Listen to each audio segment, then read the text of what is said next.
Baylor needs to do the right thing and sue the NCAA.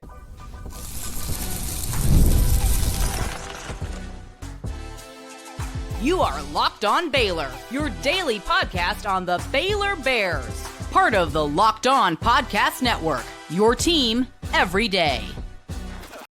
Hey there, Bears fans. Welcome to another episode of Locked On Baylor. I forgot to bring Sydney in here, so we'll just keep rolling with it. It is. I thought you were going to be like, bye. We're actually not having you on today. No. I just really wanted that first shot to be me, Sydney. Sydney Wicker You're a is here. camera hog. What can I say? Sydney Wicker of KCEN Channel 6. You get on the camera every day. You know, I need this. Joins us for I'll just call it a delayed gratification of Wicker Wednesday. Because that's too good an alliteration to give up. Today, we are talking about the Ashtyn Hawkins incident and why the Baylor Bears should be taking them to court, should be taking the NCAA to court, and why they could be winning that. Plus, with this random eligibility loss in the middle of the spring, it got us thinking, who is the one player that Baylor absolutely cannot live without?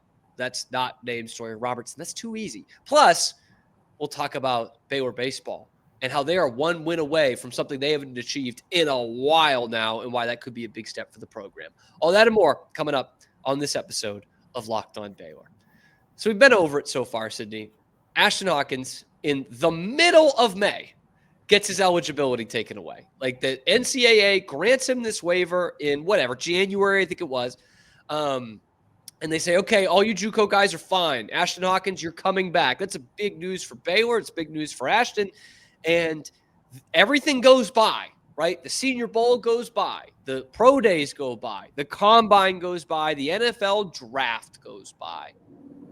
All the undrafted free agents are signed. Spring football is done. And then they say, Ashtyn, actually, you can't play for Baylor next year. Sorry about it. I mean, is this not just classic NCAA? It's 100% classic NCAA. And it's also just like such a slap in the face to Ashtyn and the Baylor program as a whole. Like, you guys thought you were going to get this guy back, but actually we've changed our minds for really no reason other than we just want to. I mean, that's the thing. Nothing has changed here. Nothing has changed in Ashtyn's situation. And on paper, nothing has changed in the NCAA's situation. You know, this isn't like this was something that went to court for the whole JUCO thing. And look, I have to be transparent because I've talked about this in the past. I didn't love the JUCO ruling just because I think Steve Sarkeesian actually put it really well. He was a guy who did bounce from D1 to JUCO back to D1. And he said, look, we know what we're doing when we're taking that risk. We're hoping for a better future. And like, we don't expect to get paid back for that. And that's kind of the way I went with it. But with all that said, the NCAA made this ruling. Nothing has changed. And they just take his eligibility away. And a lot of the people in the comment section on YouTube and on social media are echoing the same thing. Baylor fans and non-Baylor fans, the Bears and Ashtyn Hawkins need to take this to court. Now, Baylor did put out a statement, Sydney, that said, we expect Ashtyn Hawkins to be a part of our program this year. No further comment at this time. But when they say that, that leads me to believe they're ready to take this thing to court. And you and I are not lawyers, but they have to have a pretty good case here. Oh, I mean, I don't know, like, obviously maybe there's something going on that we don't see that the NCAA said no to, but as of right now, if everything stays how it is, why would you do this to Ashtyn? Like you said, spring football has passed, the NFL draft has passed. You're giving this kid no option for his future pretty much at this point. You've done nothing but screw him. Building champions for the future. Whatever future we decide for you and when you have to do it. Yes. It's so controlling. The NCAA is such an interesting organization, and the fact that you have to toe a line of when you're in it, respecting the boundaries, but also knowing that they ultimately have the say always at the end of the day. And this is an exact example of their control and why it shouldn't be this way. And if Baylor's not ready to fight and throw everything out there, this is going to be a huge loss for them. It's the NCAA. The more things change, the more they stay the same. Because, now we whine a lot about, the powers of the college football playoff and the SEC and the Big Ten. And yet here's the NCAA just lurking in the shadows being like, oh, yeah, we still suck.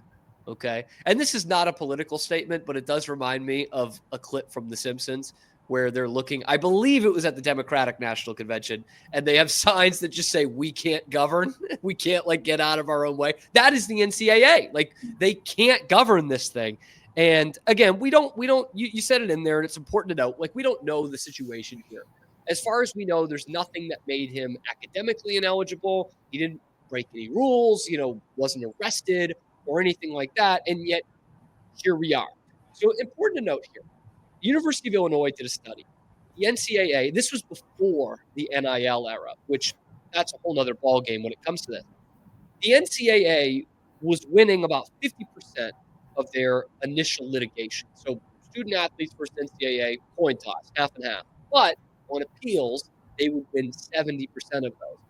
But as we know, Sydney, through this whole NIL thing and revenue sharing and transfer rules over the last few years, they have been getting their butts kicked in court big time, to the point of, the back payments on NIL deals that were missed out on for the last 10 years. This is not a good thing for the NCAA being in court recently. And this just feels like, if you're looking at it from the NCAA offices, is the second leading receiver for Baylor after we already gave him his eligibility, is this court case really worth it? Yeah. I mean, not at all. That's not even against Ashtyn Hawkins, but it's the NCAA has so much bigger things to worry about in court, and then they throw this out there, and Baylor's heck yeah, I'm gonna take this to court. You think Mack Rhoades is gonna be okay with that? I think so. Gosh, it's so silly. It really, it's, why are you wasting your time on causing a problem that doesn't need to be here? You said something was okay. You let it be okay for other athletes. You approve it for other athletes, but why is it a problem? So yeah, nothing on Diego Pavia yet, by the way. Still nothing. Time of this recording for Vanderbilt quarterback Diego Pavia, who got you got the waiver. He was the one who initiated this, and he's still playing, and that's great because that's the rule. But here we are. Ashtyn Hawkins can't play. So is the NCAA scared of this Baylor team? Is that what you're going to say, Cam? I think so. I think it's the only thing that makes sense. I think Texas Tech and Utah and BYU, they've all gotten together and said, hey, this is an easy way we could take one of their weapons out.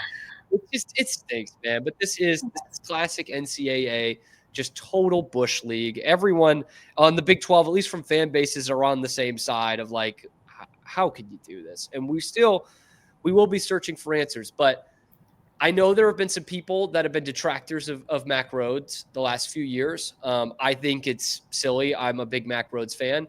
But I think we can all agree that this guy ain't going to back down. He ain't going to back down from that. And he is going to fight for his dudes in a court of law, which I think rocks, man. Totally rocks. I'm excited. I hope they win this. I hope that for Ashtyn's sake alone. Baylor obviously wants to have him back, but this is a kid who could be looking around at what other option do I have right now, and a great football player. So I just hope for his sakes that we're able to see him back. And according to Baylor, we will. Yeah, and I was going to say, we should be expecting Ashtyn Hawkins on the field for Baylor against Auburn on August 29th or 30th, whichever day that is, that Friday night. So we'll prepare for that. But how can this season get derailed? What player can the Baylor Bears absolutely not live without? That is coming up next on Locked On Baylor. But first, today's episode of Locked On Baylor is brought to you by our friends over at Wayfair. Every style, every home. The days are getting longer. Isn't that awesome? The weather's warming up, specifically in Texas, and the people are spending more time outside, or maybe inside a little bit in Texas, which means it's the perfect time to refresh your outdoor space. Whether you're working with a big backyard or small balcony, Wayfair has everything you need to make it feel more like you. Their massive selection of outdoor essentials make it easy to transform any space into your ideal summer setup. From comfy conversation sets to sleek dining tables and outdoor decor, they've got it all. And at prices that actually fit your budget. Grab a Grab a new patio dining set and some string lights from Wayfair to help you extend your outdoor space. You're going to be spending time out there this summer. You'll have the time to do it. The delivery is free and hassle-free, even for the big stuff. So shop a huge selection of outdoor furniture online. This summer, get outside with Wayfair. Head to wayfair.com right now. That's WAYFAIR.com. Wayfair, every style, every home. That button didn't work. There we go.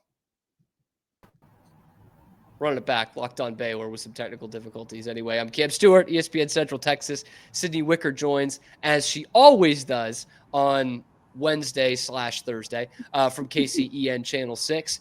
Sydney, we talked about Ashtyn Hawkins in that first segment and how middle of May, just rug gets pulled out from under him. And as of right now, he can't play for Baylor. We expect that to change, but it just goes to show you, even injury aside, some weird things can happen when all of a sudden you don't have one of your best players on the team. So now I'll pose a question to you, because this got me thinking over the last 24 hours. Outside of Sawyer Robertson, because anyone and anywhere will pick the quarterback, who is the one player this Baylor football team cannot live without if his eligibility was just stripped from him right before the season? My answer is Bryson Washington. I don't think this Baylor team can live without Bryson. I think watching him last season and the role that he played as a leader and what he did and how his impact literally translated on the field, I don't think this team could be the same without him. I think he's this contagious guy who comes in with so much energy, and I think he brings a different tone to Baylor's offense. We saw Sawyer sling it a million times, but without Bryson being there to run it and to stuff it in so many times, I don't think this team would have accomplished what they did last season without him and who he is. I think the role that he's developing into and how he is the character guy that he is for Baylor, I don't think this team could go without him. And I mean, look, good evidence in that Texas Bowl, yes. Right? He goes out in the first quarter, and Sawyer throws it for 500 some odd yards, but that offense isn't really the same after that. They don't have the same kind of edge that they had. And not for nothing, man. I can't believe this happened. I was a big Bryson Washington fan even before last season when he kind of broke out. But what I didn't know about this kid, became a pass catcher, Sydney. Like, he became a real threat in the passing game. Oh, yeah. He can do it all. And he surprises you. Like, he'll keep you on your toes, but when you need him most, I think he steps up in the best way possible. So I said this on a tech podcast the other day. Actually, I recorded the other day, and I don't think it's come out yet, about Bryson Washington. He is the running back that every football fan wants on their team. Like, nobody wants Jamal Charles. When he's there and he's a Hall of Famer, like, of course, you're like, I'll take it. But you want, like, that guy who is the big bruising back, who's not afraid of contact, but can also outrun guys in the secondary. And that's what Bryson Washington does, man. He can go in between the tackles. He can go to the outside. And, we talk about Sawyer Robertson coming in and that being a big turning point for Baylor. Bryson Washington was inserted in the starting lineup the same week, and they broke out basically the same time. So I think it's a good pick, Sydney. Yeah. I think that's a really good pick. Did that pick. surprise you? You said you thought you knew who I was going to pick. Is that who I had it down to two. I had it down to two players, and that was Bryson Washington was one of them. I mean, and like, he is probably the second best player on the team, besides Sawyer Robertson. So definitely not a surprise there, but in a good way. I'm going to flip to the defensive side of the ball, if that's okay with you. I'm going to do that. A guy whom I also really, really loved when he came in last year, and that is Keaton Thomas. At linebacker for the Baylor Bears. This year, the quarterback of that defense. But this dude came in last year, and I remember in the portal, he comes in as a JUCO guy, junior college guy, who had played at West Virginia for a year. And I just saw it, and I was like, man, I don't know how much I can hype up a JUCO prospect, because that's a big jump to the Big 12. but the dude is a monster. Like, he had 120 tackles in like 9 games in the JUCO level, and he had 30 more than Baylor's leading tackler from that awful 2023 season. And I'm like, this dude can come in and potentially just be an absolute monster. And he becomes an all Big 12 guy. I think he, for as much as we clowned on that defense a little bit last year, when they were going well, Keaton Thomas was a huge part of it. And I think he really elevated Matt Jones's game as well for Matt Jones's last year there. Like, you look at that defense from 23 to 24, personnel wise, it wasn't that much different. Like, you brought back Snacks Johnson and Keaton Thomas and a couple of guys on the defensive line, which wasn't a very effective unit anyway. And yet they were definitely better than they were in 2023. Keaton Thomas, a big reason why. And so now he comes in and he's the full quarterback of the defense. He's going to have the system in his helmet. He's bringing along a guy like Travion Barnes and Phoenix Jackson, who will get some snaps as well. Guys who are very similar to Keaton Thomas, played the same position, had effectiveness at a lower level of college football. So not only what he does on the field, but how he brings those guys along. I think he is a crucial part of this team that you just can't afford to lose. Especially with the strides they need to make defensively. But I kind of want to throw in an honorable mention, Sydney. Okay, one honorable mention. One, is that okay? Is that fair? Because I think we both thought about this guy but didn't pick him. This season would be really bad if you didn't have Josh Cameron. Yeah. That would be no bueno. Yeah. Obviously is your number one receiver, but I think let's go past the on the field stuff. I think Josh Cameron represents something really great within this program as a guy who came in as a walk-on and stuck it out through some bad teams. And when people were trying to leave Dave Aranda, he wanted to stay. He bided his time. He waited for his turn, and he really made the most of it last year and was a super versatile player at receiver at all 3 levels, really short, intermediate, deep ball game, and a lethal punt returner. We gave pretty good reasons for our guys, but Sydney, I think if anything happened to Josh Cameron, that would be a huge blow to this team. 100%. I think back, that Iowa State game last season was the pivotal point for the team in their turnaround. And it all started when Josh Cameron, who typically was a quieter guy or who kind of just stuck to his own business, was a leader, but really just kind of minded his own. And coach says he threw his helmet down at practice and kind of caused a big scene and was like, guys, let's get it together. This is not who we are. And it was his voice that they listened to. And I think so much about how much the players' impact can help on the team, because there's only so much the coach is going to say that you're going to listen to. I mean, the players have to be the voice sometimes. And I think what he did and how he went about it, he made a statement in that moment that a lot of people didn't expect from him, and it turned out to be something that they needed to hear the most. So I think it was great. I don't think you can live without Josh Cameron this season either. I think he is who Baylor football is, and he defines that to a T. And I think a lot of people are going to think of Josh Cameron when they think of Baylor football. I like that. That's a really good way to put it.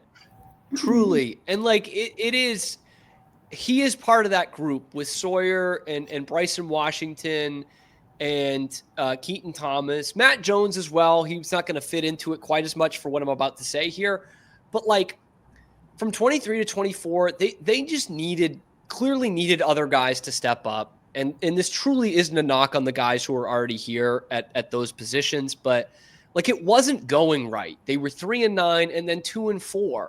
And you needed, I'm sure Dave was begging for something like that, for Josh Cameron to cause a scene and be like, you know what, screw this, we're better than this, and I'm going to show you guys that we're better than this. And Sawyer Robertson, to a certain extent, was like, I'm going to show you that we're better than this. And Bryson Washington and Keaton Thomas and kind of this new guard of guys who are going to come back for 2025 as well. It's going to be exciting. That's just a doomsday scenario, people. Okay. Nothing's happened to those guys yet. The NCAA is looking on how to take their eligibility away. They've been tipped off by some of the powers that be in the Big 12, but not yet. But anyway, let's look at Baylor baseball. It's not something we talk about all the time, but they are on the precipice of doing something pretty cool that we have been expecting of them. Let's talk about that next on Locked On Baylor.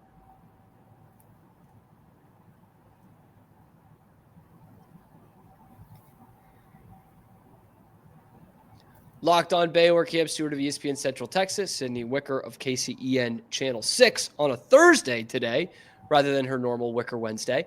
But let's talk some baseball, because I know, Sydney, you have been boots on the ground. You have been into this team this year. In fact, I don't know how much I've talked about this team outside of the Wicker Wednesday episodes, because we've been kind of setting the bar and the expectations for them all season long. They get the final game on Sunday against Oklahoma State. They avoid the sweep at home, kind of that infield single walk-off. Big time performance from Gabe Craig, who I do want to talk about in a minute. But here the Bears stand, Sydney. We said before the season, at least you got to make the Big 12 tournament. And here they stand this weekend. It is in their hands. This is a big, big weekend for Baylor baseball. Yeah, I hate that it's come to this point where it's in their hands to control their destiny. I was hoping for a little bit more out of them, especially after their series that they took over Arizona on the road. But here they are. They're in a situation that we both said, well, we'll at least see them make the Big 12 tournament, and they do have that in their hands to reach. Just one more win, and they can get it done. Yeah, one win this weekend against UCF in the 3-game set, or a BYU loss.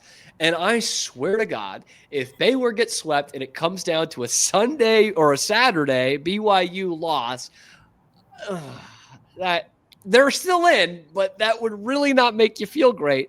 And with that said, Sydney, with it being in their own hands here and just needing one more win, we'll go to darkest scenario because we did it in the last segment too. How much of just a catastrophic failure would that be if they don't get it done this weekend?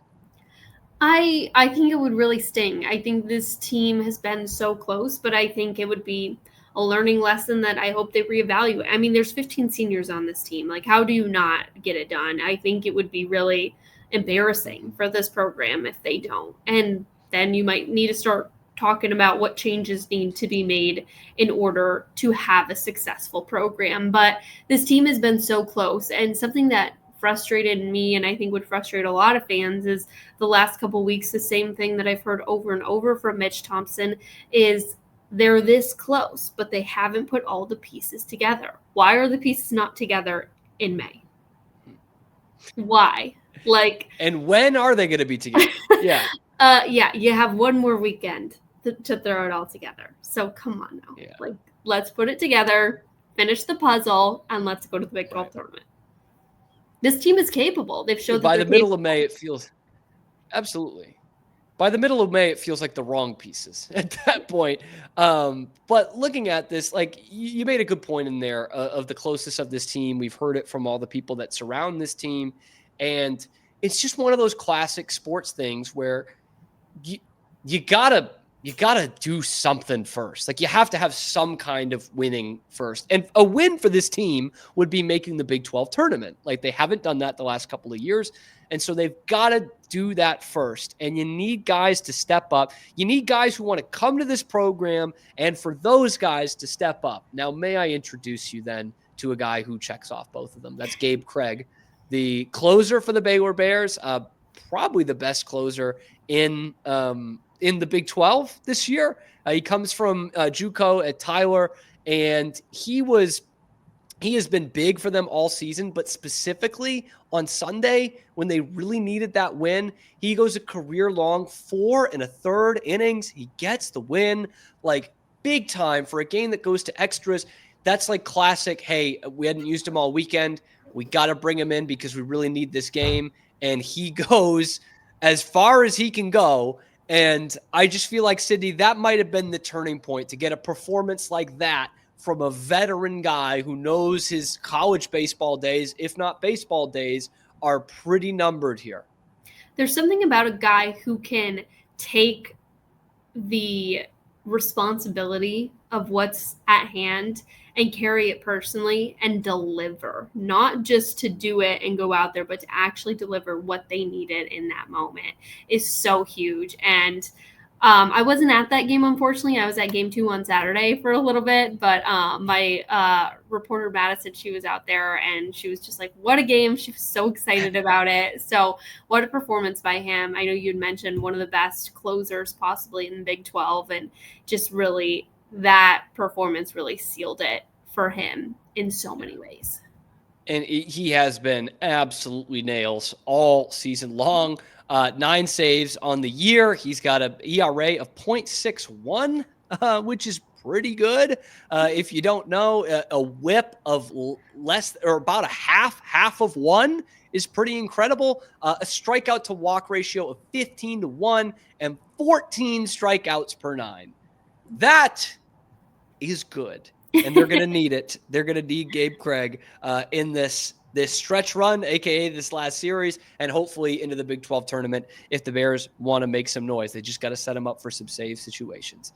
Anyway, Sydney, before we get you out of here, let the people know, as always, how they can find you, how they can get your work outside of Wicker Wednesdays. Yeah, so the easiest way to do it is probably by following me on social media, which is just my name, Sydney, separated by an _ Wicker. And that's the same on Twitter, Instagram, Facebook, you name it. And then, of course, on the KCEN social media channels and our 6+ app, which is one of the only other ways you can watch the Locked On podcast. So sometimes it's good to listen, but sometimes it's fun to watch, especially on days like today when I do a full face of makeup for all the beautiful viewers at home. So we love when you watch. Yes, tune out my side of the screen, but Sydney will be here, man. Yes, and of course you can find us on YouTube and wherever you get your podcasts as well. Guys, get in the comments section. Let me know what you think about this Ashtyn Hawkins situation. Let me know who the player is in your mind that Baylor can't live without. And of course, let's talk some baseball, baby, and what Baylor can do in this final series and hopefully get in to the Big 12 tournament. We appreciate you guys making it your first listen today and every day. And we will see. Oh, yeah, like and subscribe so I can keep my job and help us on the path towards 4,000 subscribers. But also, we will see you tomorrow on your favorite show, Locked On Baylor.